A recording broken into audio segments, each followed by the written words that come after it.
नमस्ते विद्यार्थी मित्रों। आज हम कक्षा 10 का संचयन भाग 2 का दूसरा लेसन सपनों कैसे दिन पढ़ेंगे। तो आज ये दूसरा भाग है। तो पहले भाग में हमने पढ़ लिया लेखक ने जो बचपन के समय की घटनाओं का वर्णन। तो थोड़ा वो रिवीजन कर लेते हैं कि बचपन में लेखक किस प्रकार का वर्तन, व्यवहार और प्रवृत्ति जो करते थे। तो खास तौर पर इस पाठ में जो हरियाणा और राजस्थान से आकर मंडी में व्यापार करने वाले लोग की बात की गई है, उसके बच्चे की बात की गई है, उसके बच्चों के साथ खेलना कूदना और ये दुकानदारी करने वाले साधारण परिवार के बच्चों जो लेखक के बाल मित्र हैं, उन सबकी मनोवृत्तियाँ एक जैसी है और उसी बालपन का बचपन का सजीव चित्रण किया गया है, घटनाओं का वर्णन किया गया है। तो बचपन में खेलना कूदना, मामा के घर जाना, पढ़ाई में अरुचि, तालाब में नहाना, ये सारी बात का वर्णन किया गया है।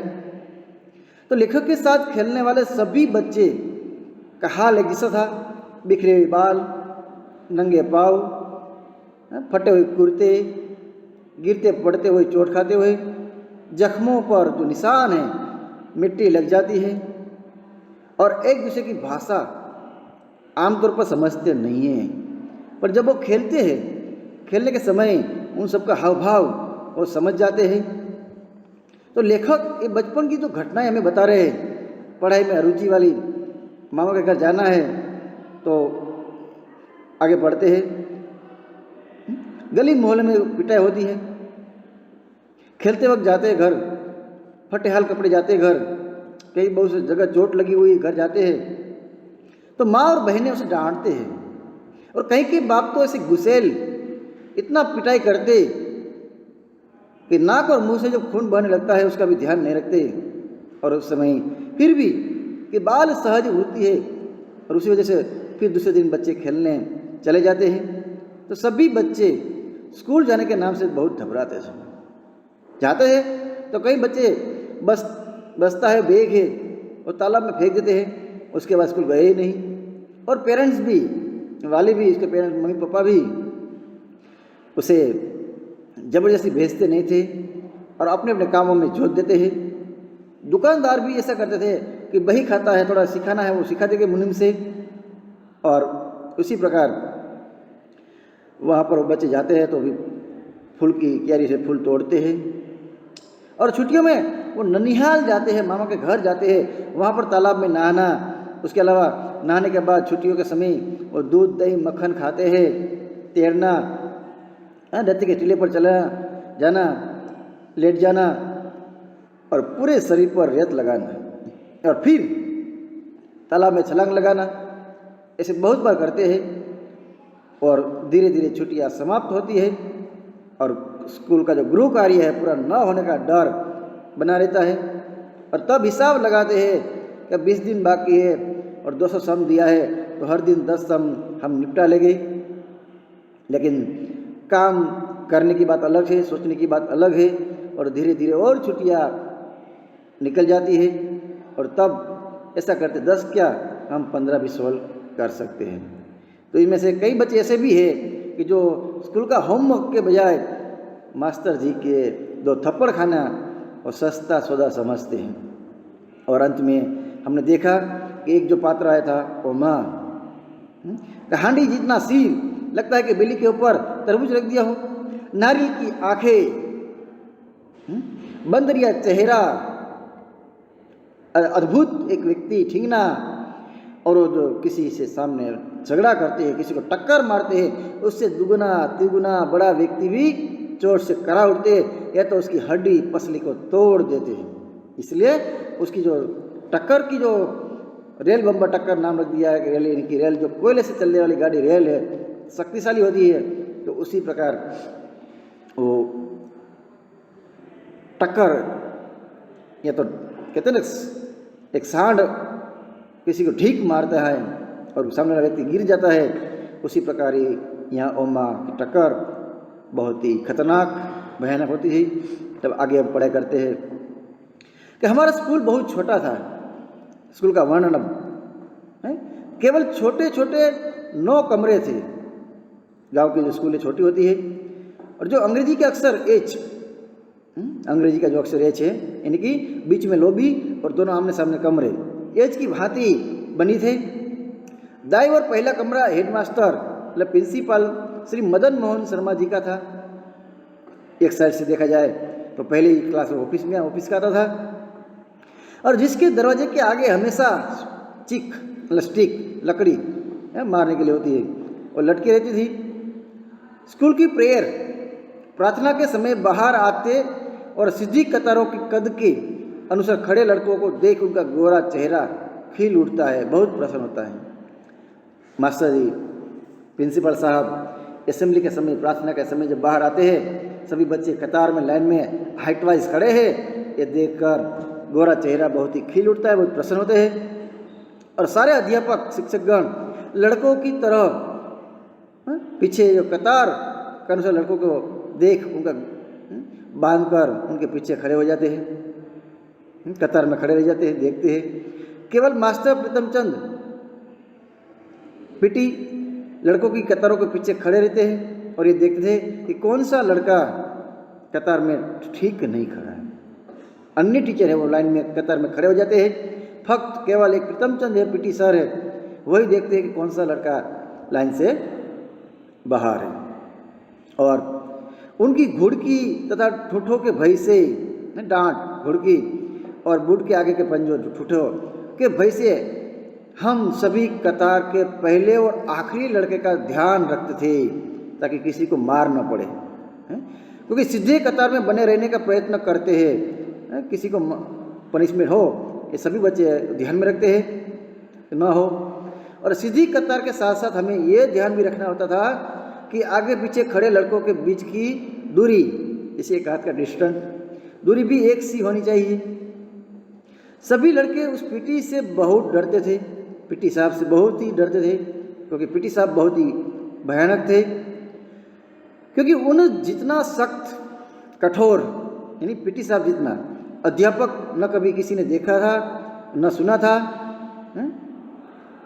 इतना सख्त टीचर कभी किसी ने देखा नहीं। यदि कोई लड़का अपना सिर भी उधर इधर हिला ले या तो पाँव में पिंडली, नीचे के जो भाग है पंजों के ऊपर पिंडली खुल जाने के प्रयत्न करता तो उसकी और बाहक की तरफ झपट पड़ती। थोड़ा सा ही बच्चा झुका और उसे देखते ही प्रीतमचंद सीधा उसके ऊपर प्रहार करता है, जैसे बाघ सिंह अपने शिकार पर झपट पड़ता है, उसी प्रकार से पनिशमेंट देने के लिए वो हमेशा तैयार रहते हैं। और खाल खींचना मुहावरा है, बहुत ही मारना, पनिशमेंट करना, ये तो चमड़ी उघेड़ना, खाल खींचना के मुहावरे को प्रत्यक्ष कर दिखा देते हैं। जो मुहावरा हम सुनते हैं किसी की खाल खींच ली, पर यहाँ पर हमारी छोटी सी गलती पर प्रीतमचंद हमें वो दिखा देते हैं कि खाल खींचना किससे कहते हैं, इतना उसे पनिश करते हैं। तो इसी प्रकार जो लाइन में यहाँ परेड में खड़े होते हैं और इसे आगे बढ़ते हैं। तो यहाँ प्रीतमचंद का स्वभाव देखा हमने बहुत सख्त। अब सामने हेडमास्टर प्रिंसिपल का स्वभाव, परंतु हेडमास्टर शर्मा जी उसके बिल्कुल उलट स्वभाव के थे, उल्टे एकदम शांत स्वभाव, सरल हृदय वाले। वो 5वीं और 8वीं श्रेणी के अंग्रेजी, 5वीं कक्षा और 8वीं कक्षा वाले बच्चे को अंग्रेजी स्वयं मतलब खुद प्रिंसिपल पढ़ाया करते थे। हमारे में से किसी को भी याद न था कि 5वीं श्रेणी में कभी भी उन्हें किसी गलती के कारण किसी को यानी किसी की चमड़ी उघड़ते देखा या सुना हो। मतलब कि आज तक 5वीं श्रेणी वाले बच्चे को किसी को उसने पनिश किया नहीं है, किसी को हमने मारते हुए देखा नहीं है। तो चमड़ी उघेड़ना हमारे लिए बिल्कुल ऐसा शब्द था जैसे हमारे सरकारी मिडिल स्कूल का नाम हो, यानी कि पर्याय बन गया है, स्कूल का नाम हो गया हो। इतना डरते थे प्रीतमचंद से, छोटी सी गलती पर वो हमारी चमड़ी उघेड़ देंगे, इतना डर बैठ गया था। और अधिक से अधिक वह गुस्से में बहुत जल्दी जल्दी आंखें झपकते, एकदम गुस्से वाले, और चारों ओर आंखें झपक कर देख लेते हैं और अपने लंबे हाथ की उल्टी उंगलियां, उसके जो हाथ लंबे हैं, और ऐसी चपत लगा देते, उल्टी उंगलियों से एक चपत हमारी गाल पर मार देते, तो मेरे जैसे सबसे कमजोर शरीर वाले भी सिर झुकाकर और मुंह नीचा किए हंस देते थे। यहाँ के बाद प्रिंसिपल की जो आंखें गुस्से भी करे और आंखें झपकते हैं, पर लेकिन उसकी चपत उल्टी उंगली से मारते हैं। तो कैसे मारते हो बताते हैं? एक तो गुस्सा वाला स्वभाव हो, दिखाना गुस्सा, पर चपत लगाना आसान। तो हमारी गाल पर ऐसे लगा देते हैं, इस प्रकार लगाते हैं जैसे सबसे कमजोर शरीर वाले, यानी कि जो अच्छा शरीर वाला हो उससे थोड़ा कम लगता है, ऐसा मानते हैं। लेकिन कमजोर शरीर वाले भी सिर झुकाकर मुंह नीचा कर हंस देते हैं, यानी कि कमजोर बच्चे को भी लगता नहीं। यानी कि प्रिंसिपल साहब आराम से मारते थे, किसी को लगे भी नहीं और लगता है कि पनिशमेंट किया। और जो बच्चे को थप्पड़ लगाया हो, चपट लगाई हो, उसे लगता नहीं है ना, इसलिए वो थोड़ा मुंह नीचा करते हंस देते हैं। और वह चपत जैसे हमें भाई बिखे की नमकीन, बाहर की दुकान है नमकीन की दुकान, नमकीन की पापड़ी जैसे मज़ेदार लगती, अच्छी लगती, जैसे पापड़ी खाते हैं स्वादिष्ट मज़ेदार होती है, उसी प्रकार प्रिंसिपल साहब की जो थप्पड़ है बहुत अच्छा लगता है। और तब पैसे की शायद 2 या आ जाया करती थी पापड़ी है वो, तब पहले का समय है, लेकिन 1 पैसा 2 पैसे में पापड़ी आ जाती थी। मतलब प्रिंसिपल साहब का जो स्वभाव सरल हृदय है, किसी को भी ज़्यादा पनिश नहीं करते हैं। परंतु तब भी स्कूल हमारे लिए ऐसी जगह न थी कि जहाँ भी खुशी से जाया, खुशी से हम भाग जाए। क्यों? फिर भी प्रिंसिपल का स्वभाव अच्छा है, पर लेकिन जो प्रीतम चंद का स्वभाव अच्छा नहीं है और पढ़ना अच्छा नहीं लगता था, इसलिए कोई भी बच्चे स्कूल पर, इस जगह पर खुशी से जाते नहीं थे, यानी खुशी से भागे जाए। पहली कच्ची श्रेणी से लेकर चौथी श्रेणी तक केवल 5-7 लड़कों को छोड़ हम सभी रोते चिल्लाते ही स्कूल जाया करते थे, यानी कि अपनी मर्जी से स्कूल जाते नहीं थे। 4-5 लड़के ऐसे थे जो अपनी मर्जी से जाते थे, बाकी किसी को धक्का मारना, पेरेंट्स जबरदस्ती भेजते थे। किसी को पढ़ाई में रुचि नहीं थी, कोई कोई तो आधी पढ़ाई छोड़ देते हैं और काम पर लग जाते हैं। परंतु कभी कभी ऐसी सभी स्थितियों, मतलब परिस्थिति में रहते स्कूल अच्छा भी लगता है। कभी कभी ऐसा होता है जैसे हमारे देखो वार्षिक फंक्शन होता है, सीसी एक्टिविटी होती है, स्पोर्ट डे होता है, तब ऐसी परिस्थिति में हमें स्कूल अच्छा लगता है। जब स्काउटिंग का अभ्यास करवाते हैं स्कूल में, स्काउटिंग का अभ्यास करवाते हैं, उस समय पीटी साहब नीली पीली झंडियाँ, कलरफुल झंडियाँ, हाथों में झंडा ध्वजा पकड़वा कर 1 2 3 ऑर्डर करते हैं। सब बच्चों को हाथ में झंडियाँ देते हैं नीली पीली, और 1 2 3 ऑर्डर देते हैं, कहते हैं, और झंडियाँ ऊपर नीचे दाएं बाएं करवाते। तो हवा में लहराती हुई झंडियाँ कभी ऊपर करते हैं, कभी नीचे करते हैं, कभी दाएं करते हैं, कभी बाएं करते हैं, और हवा में इस प्रकार झंडियाँ लहराती है। और फड़फड़ाती झंडियों के साथ खाकी वर्दियों में, खाकी वर्दी है जो एनसीसी का अभ्यास आता है, उसमें सभी बच्चे को भाग नहीं लेते हैं, और जिसको भी रहना है एनसीसी कैंप में वो खाकी वर्दी तो सरकारी ओर से मिलता है। खाकी वर्दी तथा गले में 2 रंगे रुमाल, एनसीसी का जो सिंबल है, गले में 2 रंग का रुमाल होता है, लटकाए अभ्यास किया करते। तब हम हमेशा सोचते हैं हम कोई गलती न करे तो वह अपनी चमकीली आँखों से, यानी विद्यार्थी है वो, बिना कोई गलती, बिना कोई मिस्टेक से वो पूरी जो स्काउटिंग की गिनती है उसमें सफल होते हैं। तब हम अपनी चमकीली आँखों से हल्के से झपकाते हैं, देखते हैं, कहते शाबाश बेटे शाबाश। वेल बिगिन अगेन, सरस, वेरी गुड। अब फिर से करते हैं 1 2 3 3 2 1, ऐसे कई बार प्रयत्न करवाते हैं, कई बार करते हैं। इसी घटना लेखक को शाबाशी मिलती है, सभी बच्चों को शाबाशी मिलती है, तो इसे बहुत अच्छा लगता है। और ये करना बहुत अच्छा लगता है, इसलिए बच्चों का मन स्कूल जाने का करता है। और उनकी एक शाबाश ऐसे लगती जैसे हमने किसी फौज के सभी तमगे जीत लिए हो। तमगे लश्करी पड़ाव, जैसे पहले ऐसा बात है कि हमने पाकिस्तान के पड़ाव को हमने जीत लिया, इनके चीन को अपनी सीमा में जो पड़ाव डाला था वहाँ से उसे ढकेल दिया, चौकी उस पर हमें कब्जा कर लेना। तो दुश्मन के चौकी हो या तो उसका खेमा हो, उसे जीत लेना। तमगे जीत लिए हो, एक बार शाबाश मिलती है जिससे हमने फौज में बड़ी सफलता प्राप्त की हो, ऐसा अनुभव करते हैं। और कभी यही एक शाबाश सभी मास्टरों की ओर से हमारी सभी कॉपियों पर साल भर की लिखी गुड का बहुवचन, क्योंकि हर चैप्टर में गुड लिखते हैं, यानी बहुत सारे गुडो हो गए, से अधिक मूल्यवान लगने लगती कि सख्त स्वभाव वाला, हमेशा गुस्से में रहने वाला पीटी प्रीतमचंद ने आज हमें शाबाशी दी। इसलिए सभी विषय टीचरों ने जो गुड दिया है उससे उसमें अच्छा लगता है कि हमने पीटी सर ने हमें गुड दिया है, इसलिए मूल्यवान लगती। कभी ऐसा भी लगता कि कई साल की सख्त मेहनत, कठिन परिश्रम से प्राप्त की पढ़ाई से भी बहुत सारी मेहनत किया, पढ़ने में सफलता प्राप्त की है, उससे भी पीटी साहब के डिसिप्लिन, अनुशासन, शिस्त में रहकर प्राप्त की गुडविल, अरे शाबाश, बहुत बड़ी थी। जीवन में भी हमें अनुशासन काम आता है, डिसिप्लिन काम आता है, शिस्त काम आता है, क्योंकि समाज में रहकर हम अनुशासन में न रहे तो हमारी इज्जत मिट्टी में मिल सकती है। तो ये भी एक अभ्यास का हिस्सा है, इसलिए उसे बहुत ही बड़ी लगती है। परंतु यह भी एहसास रहता कि जैसे गुरुद्वारे का भाई जी कथा करते समय बताता कि सतगुरु के भय से प्रेम जागता है। भगवान के डर से हम गलत काम करने से रुकते हैं और इसीलिए हम भक्ति के मार्ग पर आगे बढ़ते हैं।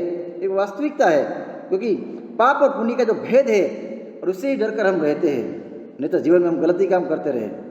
ये तो अगर हम पाप करेंगे तो नर्क मिलेगा, नर्क यानी कि हमें दुख मिलेगा। इससे बचने के लिए हम अच्छे काम से प्रेरित होते हैं। इसलिए कहते हैं कि सतगुरु के भय से ही प्रेम जागता है, भक्ति उत्पन्न होता है। ऐसे ही यहाँ घटना भी ऐसी होती है कि ऐसे ही पीटी साहब के प्रति हमारी प्रेम की जो भावना जग जाती है, वो भी डर से हम उसे प्रेम भावना रखते हैं। ऐसा भी है कि आपको रोज फटकारने वाला कोई अपना यदि साल भर के बाद एक बार शाबाश कह दे, कि हमेशा डांटने वाला हो पर एक बार कह दिया सरस, वेरी गुड, शाबाश, तब एक चमत्कार सा लगने लगता है। और हमारी दशा भी कुछ ऐसी ही थी कि आज पहली बार प्रीतमचंद खुश, शाबाश कह दिया, वेरी गुड कह दिया, तो यहाँ पर उसे बहुत ही अच्छा महसूस होता है। अब आगे की पढ़ाई, तो हर वर्ष अगली श्रेणी में प्रवेश करते समय मुझे पुरानी पुस्तकें मिला करती थी, क्योंकि परिस्थिति जवाबदार है। उस समय हमारे परिवार के पास इतने पैसे नहीं थे, हम हर साल नई पुस्तक खरीदे, तो मतलब कि अगले साल जो विद्यार्थी ने पढ़ाई पूरी कर ली उसकी पुरानी किताब हम लेते हैं, फिर हम पढ़ते हैं, और वही हमारे पास जो पुस्तक है हम फिर नीचे वाले को देते हैं। तो हमारे हेडमास्टर शर्मा जी एक लड़के को उसके घर जाकर पढ़ाया करते थे, पर्सनल ट्यूशन। वे धनाढ़ पैसे वाले लोग थे और उनका लड़का मुझसे 1-2 साल बड़ा होने के कारण मेरे से एक श्रेणी आगे है। इनकी जो हेडमास्टर किसी के घर पढ़ाने जाते हैं वो पैसे वाले हैं, उसका लड़का बड़ा है और मुझसे एक श्रेणी आगे है, एक कक्षा आगे है। तो हर साल अप्रैल में जब पढ़ाई का नया साल आरंभ होता है, सीबीएसई बोर्ड में जैसे देखा जाए अप्रैल में हमारा यहाँ होता है, तो शर्मा जी उनकी 1 साल पुरानी पुस्तकें ले आते हैं ताकि पैसे का खर्च कम हो। और हमारे घर में किसी को भी पढ़ाई में दिलचस्पी न थी। और ये भी देखा जाए अगर मुझे किताब नहीं मिलती, मुझे खरीदना पड़ता, तो मेरी पढ़ाई वहीं पर ही रुक जाती, क्योंकि मेरे परिवार में किसी को भी मुझे पढ़ाने की रुचि, दिलचस्पी नहीं थी। और यदि कारण भी है कि यदि नई पुस्तक या पुरानी पुस्तक नहीं मिलती और नहीं खरीदना पड़ता तो मेरी पढ़ाई रुक जाती। तो यदि नई किताबें लानी पड़ती जो तब 1-2 रुपये में आ जाया करती थी, सस्ती थी, पर उस समय 1-2 रुपये भी घर में नहीं थे।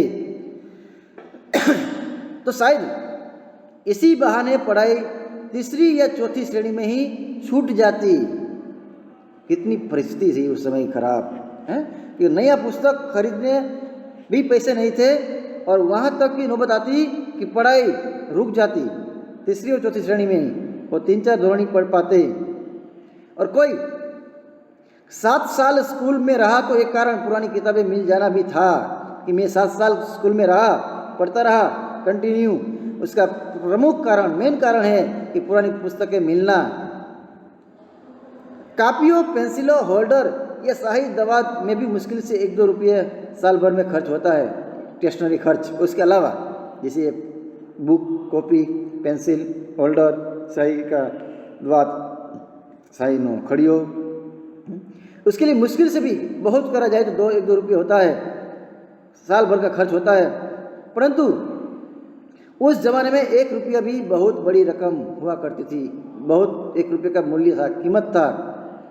1 रुपये में 1 सेर घी, 500 ग्राम घी आया करता था। आज देखा जाए तो 700-800 रुपया है, उस समय 1 रुपया। और 2 रुपये की 1 मन 40 सेर, 1 मन 20 किलो 40 सेर गंदम अनाज धान। तो इस कारण खाते पीते घरों के लड़के के स्कूल जाया करते थे, और यही कारण था जो खाने पीने में सुखी और संपन्न परिवार है उसी के बच्चे स्कूल जाते थे, पढ़ते थे। गरीब परिवार के बच्चे पढ़ते नहीं थे। तो हमारे 2 परिवारों में से मैं पहला लड़का था जो स्कूल जाने लगा। 2 परिवार है उसमें पहला लड़का है, लेखक ही है जो स्कूल जाते थे, क्योंकि उसका कारण था कि उसे पुरानी किताबें मिलना। बाकी इसकी परिस्थिति, उसकी आर्थिक स्थिति ऐसी नहीं थी कि लेखक को पढ़ा सके।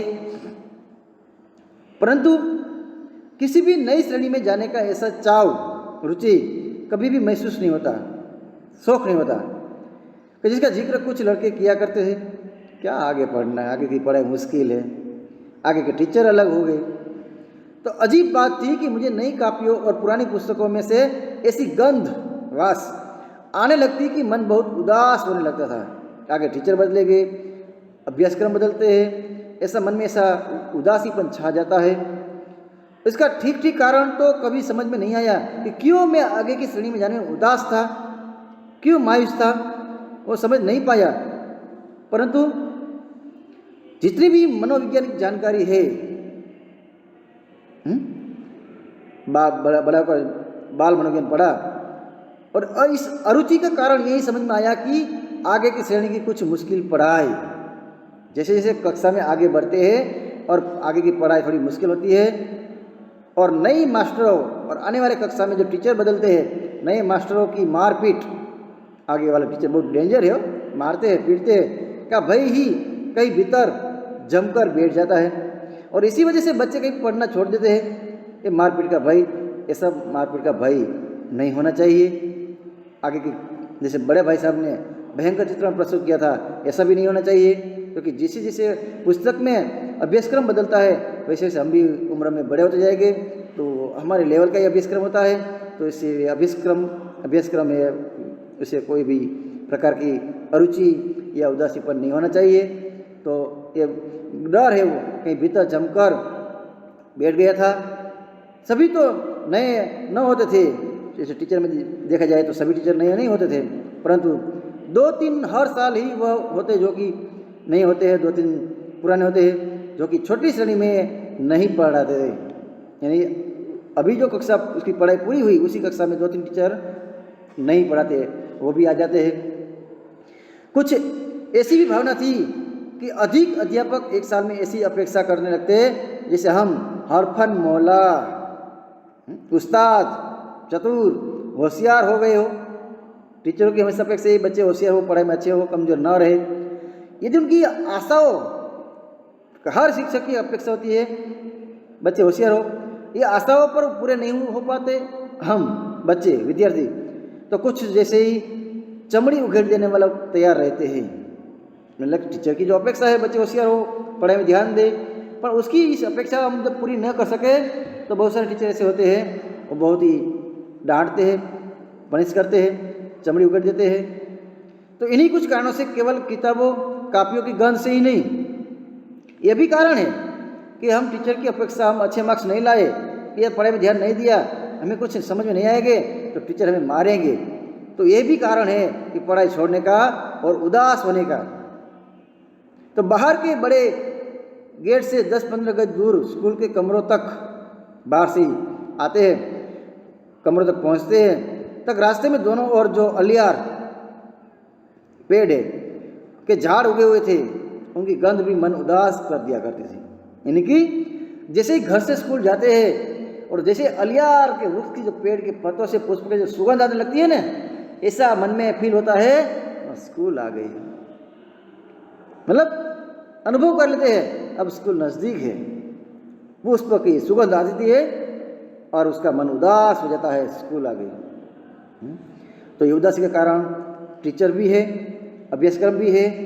तो दोनों में से मैं बाहर कैसे निकलना है वो हमें सोचना है। परंतु स्कूल 1-2 कारणों से अच्छा भी लगने लगा, जैसे कहा वो मास्टर वाला, पीटी साहब वाला। जब मास्टर प्रीतमचंद जब हमें स्काउटों को परेड करवाते तो लेफ्ट राइट की आवाज़, जब परेड कराते हैं लेफ्ट राइट की आवाज़ या मुंह में से विसल सिटी से मार्च कराया करते हैं, मार्च पास करवाते हैं, तब बहुत अच्छा लगता है। और फिर राइट टर्न, लेफ्ट टर्न या अबाउट टर्न, किस ओर मुड़ना है इसे ऑर्डर देते हैं, दाएं साइड बाएं साइड, अबाउट वाला पीछे मुड़ना कहते।